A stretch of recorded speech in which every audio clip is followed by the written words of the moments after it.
Իջևանի քանդակների այգում կրկին մշակութային տրամադրություններ։ Հերթական գրական գեղարվեստական միջոցառումն այս անգամ նախաձեռնել էին Իջևանի թիվ 1 հիմնական դպրոցի աշակերտները, հանդես գալով Գութանից մինչև Սուր հայկական պարերի ոգին ծրագրով։ Մենք փորձել ենք ներկայացնել մեր ազգային պարարվեստի պատմությունը, այն կապելով ներկա սերունդի հետ։ Պարը մեր ազգի ինքնությունն է, մեր ազգի ինքնության հայելին է։ Մեր լեռնաշխարհում պարը եղել է եւ աղոթք, եւ մարտակոչ, եւ հաղթության բերկրանք։ Այն մեր նախնիների ոգու տոկունությունն է, բայց պահպանել է իր վեհությունն ու ուժը։ Դպրոցականները քաղաքի բնակիչներին ներկայացրին հայկական ավանդական պարերի ու երգերի բեմականացված կատարումները։ Միջոցառման նպատակը նոր սերնդին առավել մոտեցնել ներազգային պարարվեստին ու երգարվեստին, ինչպես նաև հանրությանը հիշեցնել հայկական մշակութային ժառանգության կարևորության մասին։ Գութանից մինչև Սուր հայկական պարերի ոգին նախագիծը, որը համատեղ իրականացրել ենք ազգային երկու պարի եւ պատմության առարկաների շրջանակում, մեր նպատակն էր ուսումնասիրել ազգային արժեքներին, մշակույթին եւ պատմությանը։ Այս նախագիծը ոչ միայն միջոցառում է,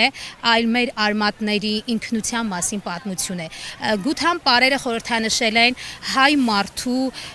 աշխատանքը հետ, իսկ Սուր պարերը փոխանցել են ոգին, համարձակությունը եւ մարտական ոգին։ Այս նախագծի միջոցով մեր երեխաները սովորեցին ոչ միայն ազգային երգեր եւ պարեր, այլ նաեւ ավելի խոր ճանաչեցին մեր ազգային արժեքներին եւ պատմությանը։ Եվ քանի դեռ մենք երգում ենք մեր ազգայինը եւ պարում ենք, մենք ուժեղ ենք, միասնական ենք եւ կենդանի ենք։ Միջոցառման մասնակից երեխաները պատրաստվել են մեծ ոգևորությամբ։ Նրանց համար ազգային պարերն ու երգերը պատմություն են, ուժ ու ինքնություն, որը պետք է ճանաչել ու պահպանել։ Ես այս նախագծում հանդես եմ գալիս որպես հարսանիքի հարսը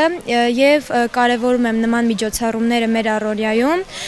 որպեսզի մարդիկ ավելի մոտիկից ծանոթանան իրենց ազգային ինքնությանը։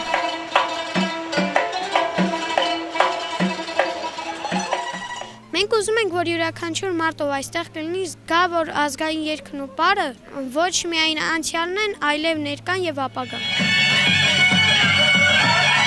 Փոքր տարիքում ազգային այդպիսի ավանդույթներին, միջոցառումներին մասնակցելը ձևավորում է երեխայի արժեհամակարգը որպես հայրենասեր եւ պատշաճ քաղաքացի իր հայրենիքի համար եւ պահպանելու իր ավանդույթները, որպեսզի տարածեն եւ փոխանցեն հաջորդ սերունդներին։ Մշակույթը կենդանի է, երբ այն ապրում է հատկապես երիտասարդների միջոցով, իսկ նման նախաձեռնությունները հնարավորություն են տալիս, որ ազգային երգն ու պարը դուրս գան դասասենյակներից ու բեմ բարձրանան հենց հանրության առջև, մեկ անգամ եւս ընդգծելով հայկական մշակութային ժառանգության պահպանման կարևորությունը։